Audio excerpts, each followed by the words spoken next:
Hello అందరికీ ఎట్లున్నారు? మంచిగున్నారా? నేనైతే మంచిగున్నా. ఈరోజు అయితే సండే మార్కెట్కి వెళ్ళేసి వచ్చాను అనమాట. కూరగాయలు అయితే సర్దుతున్నా. చూడండి, ఇట్లా కూరగాయలు ఫస్ట్ మనం తీసుకొని రాగానే కడిగేసి పెట్టుకున్నాం అనుకోండి, మనకు వండుకోవడానికి ఇబ్బంది లేకుండా ఉంటుంది అనమాట.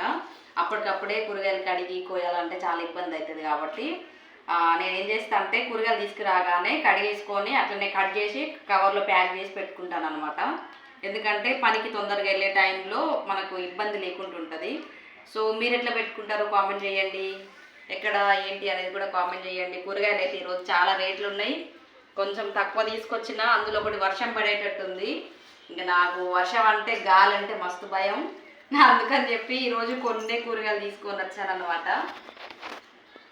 ఇంకేం చేస్తున్నారు ఏంటి కామెంట్ చేయండి. మీరు ఎక్కడ అనేది కూడా కామెంట్ చేయండి. బాయ్.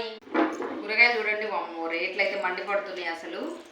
బీట్రూట్ క్యారెట్ తీసుకొచ్చాను అనమాట. మంచిగా ఇవి బయట మనము డబ్బులు పెట్టి కొనుక్కోకుండా మంచిగా క్యారెట్ హల్వా చేయొచ్చా అండి మీకు ఎవరికైనా? నాకైతే క్యారెట్ హల్వా చేయొచ్చు, బీట్రూట్ హల్వా కూడా చేయొచ్చు. ఇది ఎలాగంటే మంచిగా తురుముకున్న తర్వాత పెనం పెట్టుకున్న తర్వాత అందులో పాలు పోసుకొని కొంచెం ఒక 2-3 యాలకులు అందులో వేసుకొని చక్కెర అందులో వేసుకోవాలన్నమాట. అదంతా దగ్గరికి మొత్తం మ్యాగ్నెట్ అయ్యేదాకా ఉంచాలి, బ్రౌన్ కలర్ వచ్చేంత వరకు. సో టేస్ట్ అయితే బాగుంటుంది.